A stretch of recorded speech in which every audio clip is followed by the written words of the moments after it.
قدرتی اجزاء سے جلد کو خوبصورت اور تر و تازہ بنانے کے لیے ان ہدایت پہ عمل کریں۔ چمکتی جلد: سنگترے کے چھلکے کو کوٹ کر اسے 15 منٹ تک چہرے پر لگائیں اور پھر نیم گرم پانی سے دھو لیں۔ خالص شہد سے 10 منٹ تک چہرے اور ہاتھوں کا مساج کریں اور پھر پانی سے دھو لیں۔ کھیرے کو بلینڈر میں بلینڈ کر لیں۔ 1 چمچ دہی ملا کر 15 سے 20 منٹ تک چہرے پر لگائیں اور نیم گرم پانی سے دھو لیجیے۔ داغدار جلد: انگوروں کا ایک لچھا لیں اور اسے کرش کر لیں۔ اب اس میں 1 چمچ دلیا ملا لیں اور اسے 15 منٹ تک چہرے پر لگائیں اور دھو لیں۔ ایسا کرنے سے چند دنوں میں جلد سے داغ دھبے دور ہو جائیں گے اور جلد نکھری اور خوبصورت ہو جائے گی۔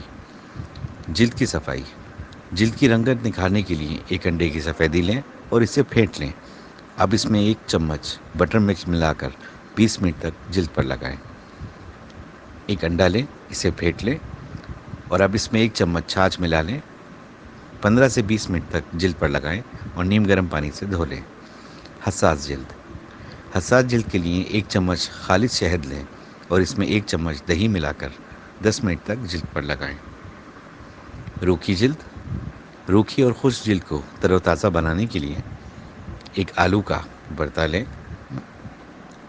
اس میں 1 چمچ انڈے کی زردی اور 1 چمچ دودھ ملا کر جلد پہ لگائیں۔ خشک ہونے سے پہلے دھو لیں۔ چہرے پر سیاہ دائرے نمودار ہو جائیں تو ان پر ہلکا سا سبز رنگ لگائیں۔ چہرے پر پھنسی ہو تو برف کا ایک ٹکڑا لپیٹ کر پھنسی پر لگائیں۔ گردن اور سینے پر مرجھائی ہوئی کھال کے لیے کھرے کے ٹکڑے لے کر رکھیں اور اس سے جلد تازہ ہو جائے گی۔ چہرہ صاف کرنے کے لیے چرونجی میں دودھ ملا کر چہرے پر لگانے سے رنگ صاف ہو جاتا ہے۔ دودھ میں زیتون کا تیل ڈال کر پینے سے چہرے پہ نکھار آ جاتا ہے۔ خالص شہد اور دودھ کا مکسر ملا کر چہرے پر ملیں، جلد صاف ہو جائے گی۔ شکر کے شربت میں لیموں کا رس ملا کر روزانہ پینے سے رنگ صاف ہو جاتا ہے۔ کارن فلور، دودھ اور لیموں کا رس مکس کر کے پیسٹ بنا لیں۔ اس پیسٹ کو چہرے سے لگانے سے چہرہ صاف ہو جاتا ہے۔